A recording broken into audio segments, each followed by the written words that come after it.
yéen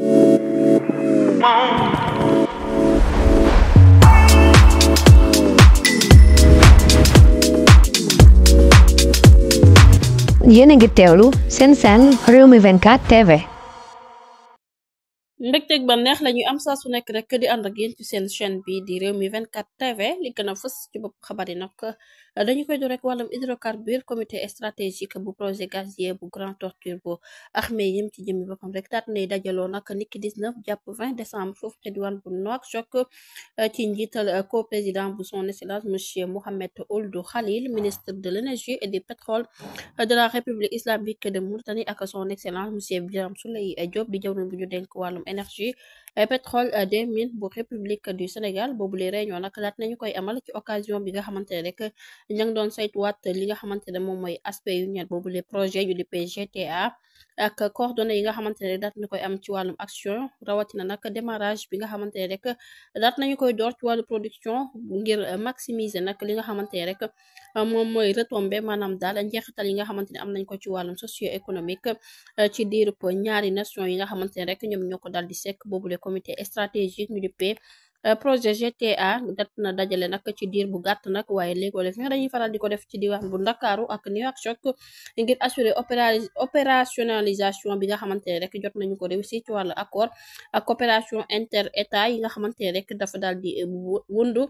développement ak li nga xamante ne moom mooy gazier transfrontalier mu nekk nag GTA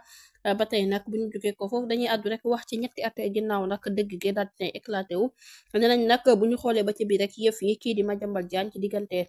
coowal Adji Sarr daal di ci joué nag rôle boo xamante ne rek rôle bu am solo la bu ñu sukkandikoo ci xibaar yi nga xamante ne daal nañ koy wax di affirmation yi nga xamante ne rek Sall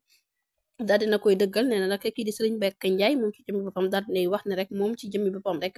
daal dinay participer nag ci boobule waxtaan ci ab salle boo xamante ne rek la gisante ak Ousmane Sonko laata nag muy ñëw ci la woo kii di Madiambal Diagne mu daal di koy assuré wax ko ne ko nag dina def kéemtalaay kàttanam ba rek da nag boobule problème ci nu mu gën a gaawee ci la ko conseillé ne ko demal nag nga fekk ci président de la république ba woon di Macky Sall ngir informer ko nag yëf yi waaye Macky Sall ci dem boppam dafa dem ba yegg ci moom rek mu wax ko nag mbir mu nu mel mu nekk ay révélation yoo xamante ne rek nee nañu jëwriñ bu ñu dénkoon wàllum justice ca boobu lay jamono kii di monsieur Macky Sall moom ci jëmmi boppam daal di joué rek ci rôle bi nag ngir éclatement daal di am maanaam daal coow li daal di toj public bi daal di koy jot ci mbirum Adji Sarr dina nag ci ab conseil des ministres bi nga xamante ne rek doon nañu ko amal ca visioconférence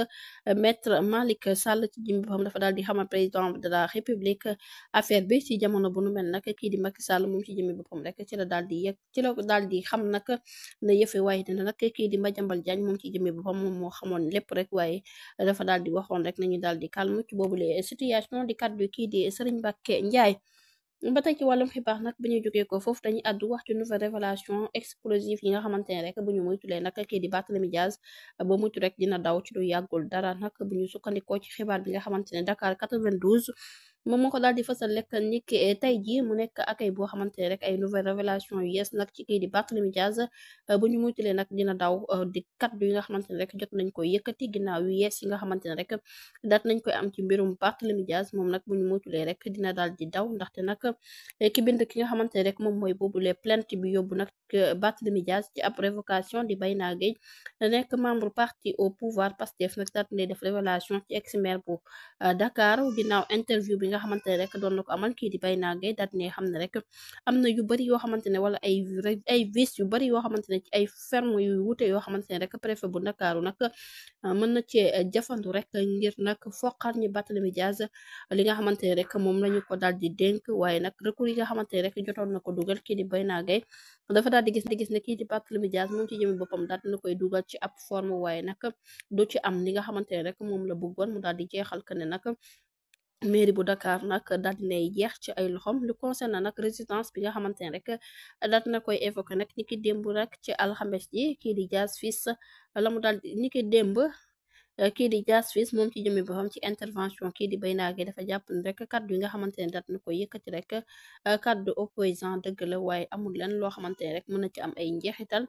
di kaddu kii di Barthélémy Dias du ñàkk dinañ ci ñëwaat ci yeneen i jotaayu xabaar jërë ngeen jëf ci ànd bi bu leen fàtte abonné bés cloche de notification yi ngir mën a am yeneen i xibaar